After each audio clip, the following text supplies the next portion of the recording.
Hey guys, welcome back to my channel. Today's video is going to be all about how I picked my first pair of Louboutins. This was probably the hardest shoe purchase I have ever made. There are so many goddamn options. I am going to kind of like go through, break down my research, what I learned, and then kind of tell you how I landed on the.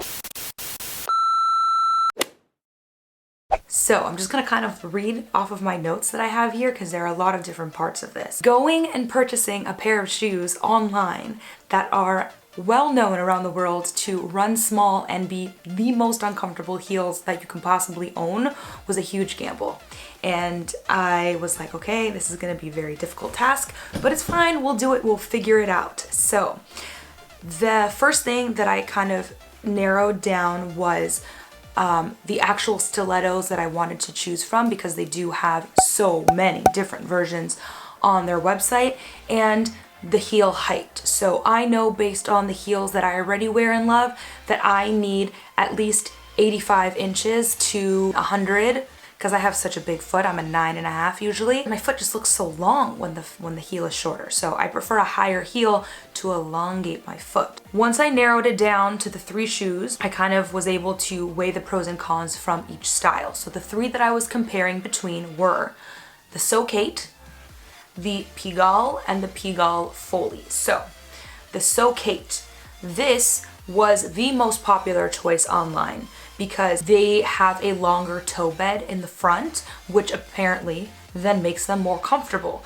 Now, to me personally, the shoes that I have a longer toe bed is just not it for me because when I'm walking, I feel like the shoe almost like creases as I'm walking and it makes it more difficult and uncomfortable, and then you have like a crease line on the shoe. So I definitely did not want that. Then I had to decide between the Pigalle and the Pigalle Foleys. Basically what it is the Pigalle is the original and the Pigalle Foleys is version 2 of them. So the biggest thing that I noticed to be the difference here was the actual heel itself. So the Pigalle Foleys was a lot thinner of a heel, a lot more of a stiletto, a lot harder to walk on. The Pigalle were a little bit of a wider heel. So now some people will say that the skinnier the heel is, the sexier it is, but I think it's sexier when you can actually walk in your shoe. So I did a slightly thicker one and it's still freaking tiny. So, you know, that was just me.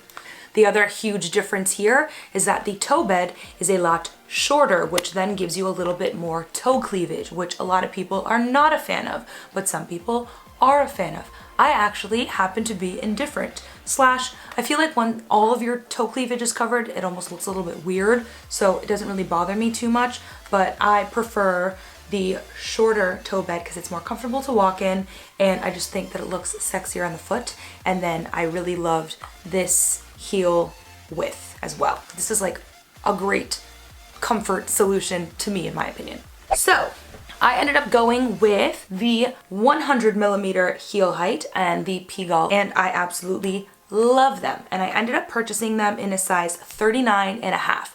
So that is the typical heel size that I normally purchase my heels in. And I will say that they do fit, but they are just slightly snug. With that being said, I could have probably sized all the way up to a 40.5 and it would be a lot more comfortable, especially if, like me, you swell and unswell pretty frequently. So some days these shoes are very, very difficult to get on. They will still fit my foot in, but on those days it is definitely a lot more uncomfortable to be in this shoe. So as you probably noticed, I actually opted to not protect the sole, and I've worn these about 5 times and they're still pretty much fine. Like there's barely anything rubbed off.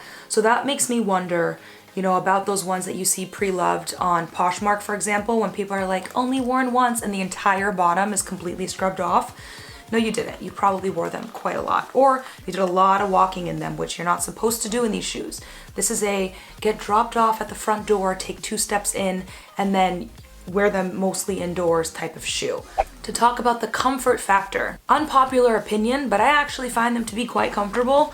I think that I can last so many more hours in these shoes than I can in my suede Jimmy Choo pumps, surprisingly. Like I wore these to a wedding a few months ago, and I wore them for probably like 6 or 7 hours, and my feet only kind of like went numb and started to fall asleep at hour 6, and they were fine. Whereas my Jimmy Choos, I could barely wear them for an hour without having to change into sneakers. I was absolutely dying. So that's gonna be it for this video. I hope that you guys found it extremely helpful, because when I was doing research, I wish that I had a video like this to watch. It would have been so much easier to make my decision. If you guys have any particular specific questions about them, then please go ahead and leave them in the comment section below. I always answer all my comments, and hopefully you'll consider subscribing so I can see you in a future video. Thank you so much for watching, and I will see you in my next one. Bye.